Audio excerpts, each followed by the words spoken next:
கெட்டி மேளம் சீரியல்ல என்ன நடக்க போகுதுன்னு பார்க்கலாம். வாங்க வீடியோக்குள்ள போலாம். பசங்களை எல்லாம் துளசி வீட்டுக்கு கூட்டிட்டு வந்து அவங்க கேலியும் கிண்டலுமா பேசிட்டு இருக்காங்க. என்ன அபி இது?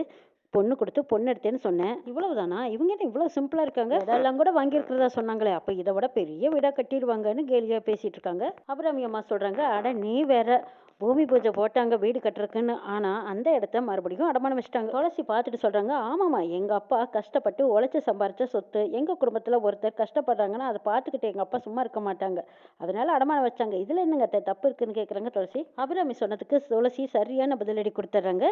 லட்சுமி, சரி இதுக்கப்புறமும் பேசிட்டு இருந்தா பிரயோஜனம் இல்லைன்ட்டு எல்லாத்துக்கும் தடபடலான விருந்து அதிரடியா நடந்துட்டு அஞ்சலி அங்க வராங்க. அவங்களுக்கு ஆள் மாற்றி ஆள் இருந்தா ஜூஸ் குடின்னு சொல்றாங்க. அடே அப்பா, நீங்க குடிக்கிற ஜூஸை பார்த்தா என் குழந்தை வயிற்றுலயே ஊறிடும் போல இருக்குங்கிறாங்க. ஆமா, உனக்காக இல்லை, உன் குழந்தைக்காகத்தான், நீ நல்லபடியாக குழந்தைய பெற்றெடுக்கணும்ல, அதுக்காகத்தான் இந்த ஜூஸை குடின்னு சொல்லி கொடுக்குறாங்க. இந்த பக்கம் வெற்றி தனியாக நிற்கிறாங்க. அங்கே ரகு வராங்க. என்ன மச்சான், நீங்கள் தனியாக நிற்கிறீங்க, எனக்கு கண்டுக்கவே மாட்டேங்கிறீங்களாங்கிறாங்க. ஓ, உங்களை கண்டுக்கணுமா? ஆமாம்மா, நீங்கள் எனக்கு ஆரம்பத்தில் கொடுத்த மரியாதையை நான் திருப்பி கொடுக்கணுமில்ல, நான் கண்டுக்குத்தான் வேணுங்கிறாங்க வெற்றி. அரசியலில் பெரிய ஆளாக வந்துட்டீங்கன்னா என்னையும் கவனிங்கன்னு சொல்கிறாங்க ரகு. கண்டிப்பாக நான் என்னை வச்சு செஞ்சுருக்கீங்களா, நான் மறந்துடுவேனாங்கிறாங்க. எதையோ உள் மனசில் வச்சுக்கிட்டு பேசுகிற மாதிரியே இருக்குங்கிறாங்க ரகு. அப்படியெல்லாம் எதுவும் இல்லைன்னு சொல்லிட்டு இருக்கும்போது அங்கே கேசவன் வராங்க. என்ன மச்சான், கண்டுக்கவே மாட்டேங்கிறீங்களே, என்ன செய்யறது, என்னோட சூழ்நிலை அப்படி இருக்குங்கிறாங்க. என்ன செய்யறது, நான் முன்னாடி இருந்த வெற்றியா இருந்திருந்தா உங்க சூழ்நிலையிலெல்லாம் நான் சரி பண்ணியிருப்பேன். இப்பதான் என்னோட நிலைமை என்னங்கிறது உங்களுக்கும் புரியுமே, அதனால உங்களுக்கு உதவ முடியாத சூழ்நிலையில இருக்கேன்னு சொல்றாங்க வெற்றி. பரவாயில்ல விடுங்க மச்சான், எல்லாம் சமாளிச்சாச்சுங்கிறாங்க கேசவன். சமையல் வேலை எல்லாம் ரெடி ஆயிடுச்சான்னு வந்து கேட்குறாங்க சிவராமன். எல்லாம் ரெடி ஆயிடுச்சுங்க, இன்னும் கொஞ்ச நேரம், 5 நிமிஷம், அப்புறம் எல்லாரும் சாப்பிடலாங்கிறாங்க.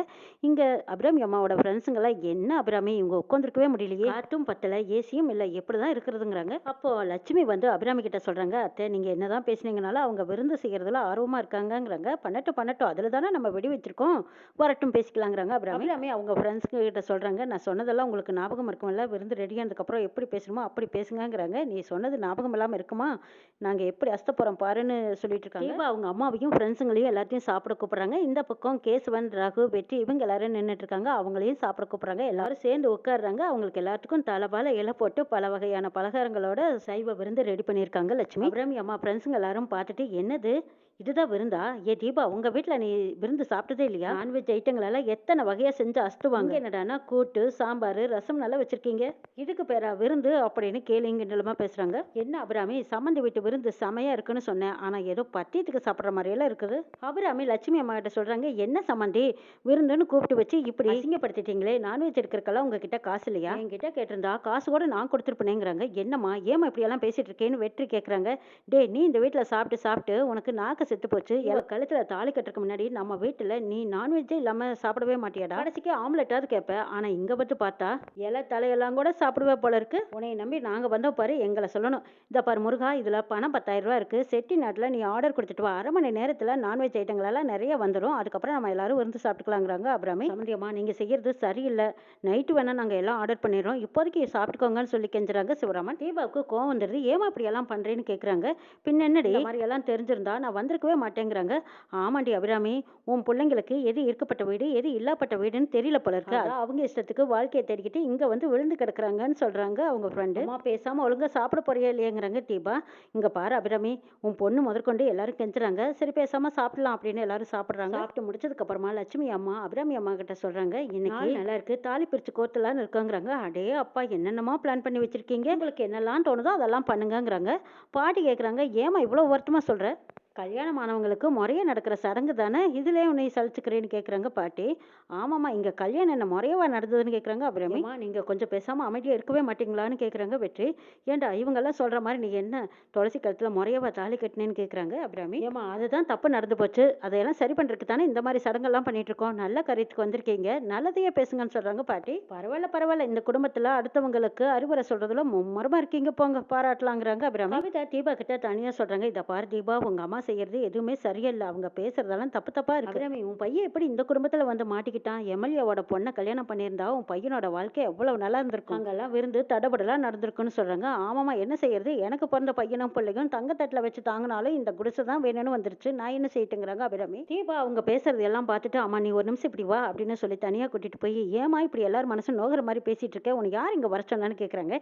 ஏண்டி நான் இப்படி எல்லாம் பேசக்கூடாதான்னு கேட்கறாங்க. நீ பேசக்கூடாதுமா, உன் இடத்துல பேசிக்கோ, ஆனா இங்க வந்து இப்படி எல்லாம் பேசிட்டு இருக்காத, இது எனக்கு தான் அசிங்கம்ங்கிறாங்க தீபா. இதை பற்றியெல்லாம் உனக்கு எதுவும் தெரியாது, போடி அப்படின்னு அசால்ட்டாக சொல்லிட்டு அபிராமி திரும்பவும் வந்து உட்காந்து பேசிட்டு இருக்காங்க. இங்கே சிவராமன் லட்சுமி 2 பேரும் தனியாக ரூமுக்கு வந்து துளசிக்கும் அஞ்சலியும் கூப்பிடுறாங்க. துளசிக்காக வாங்கி வச்சிருந்த வளையல் செயின் இது எல்லாமே எடுத்து காட்டிட்டு இருக்காங்க. ஜன்னல் வழியா அந்த பக்கம் ரகுவரன் இதை பார்த்துக்கிறாங்க. ஓஹோ, பொண்ணுங்களுக்கு இந்த மாதிரி எல்லாம் நீங்க இவ்வளவு செலவு பண்ணி ஆடம்பரம் பண்ணிட்டு இருக்கீங்களா, எல்லாம் சேர்த்துனா பெரிய அமௌண்ட் கிடைக்கும் போல இருக்குன்னு கணக்கு போட்டுட்டு இருக்காங்க. பூஜைக்கான ஏற்பாடெல்லாம் செஞ்சுட்டு இருக்காங்க. 5 to 5:30 நல்ல நேரம். அப்போ தாலி சரடு மாத்திரலாம்னு சொல்றாங்க சிவராமன். ஆமா, எல்லா பொருளும் இருக்கு, ஆனா தாலி சரடு பெருசா தெரியலையேங்கிறாங்க. உங்களுக்கு தெரியலையா, அதோ தாம்பூல தட்டுல ஒரு சின்ன சைஸ்ல இருக்க பாருங்க, அதுதான் தாலி செயினுங்கிறாங்க அபிராமி. அதுவா, போத கண்ணாடி வச்சு தான் பார்க்கணும் போல இருக்கு. தாலி செயின்னா 10-15 பவுன்ல போடுவோம், இவங்க என்னடானா ஏற்கனவே தாலி வச்சிருப்பாங்க போல இருக்குங்கிறாங்க.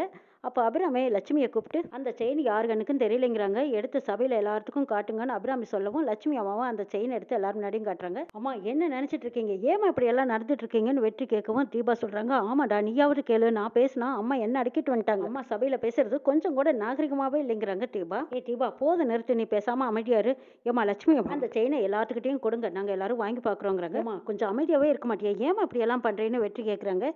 டேய் உனக்கு ஒன்றும் தெரியாது, நீ கொஞ்சம் பேசாம இரு, வந்து வராதுக்கு முன்னாடி மாமனார் வீட்டுக்கு சப்போர்ட் பண்றியா, நீ கொஞ்சம் பேசாம அமைதியா இரு, எங்களுக்கு தெரியுங்கிறாங்க. ரகு காரணமே இல்லாம ரொம்ப சந்தோஷத்துல இருக்காங்க. கவிதாவுக்கு சந்தேகமாவே இருக்கு, இவர் எப்பவும் இந்த மாதிரி எல்லாம் சந்தோஷமா இருக்க மாட்டாரு, என்ன பித்தலாட்டம் பண்ணாருன்னு தெரியலையே, இவ்வளவு சந்தோஷத்துக்கு காரணம் என்னன்னு தெரியலையேன்னு குழப்பத்தோட இருக்காங்க. முருகன் குடும்பத்துல இருக்கிற அத்தனை பேர்த்துக்கும் துணி எடுத்துட்டு வந்திருக்காங்க. டே முருகா, என்னடா இது எல்லாத்துக்கும் துணி எடுத்திருக்கே, எவ்வளவு காசு ஆகுறதுங்கிறாங்க லட்சுமி.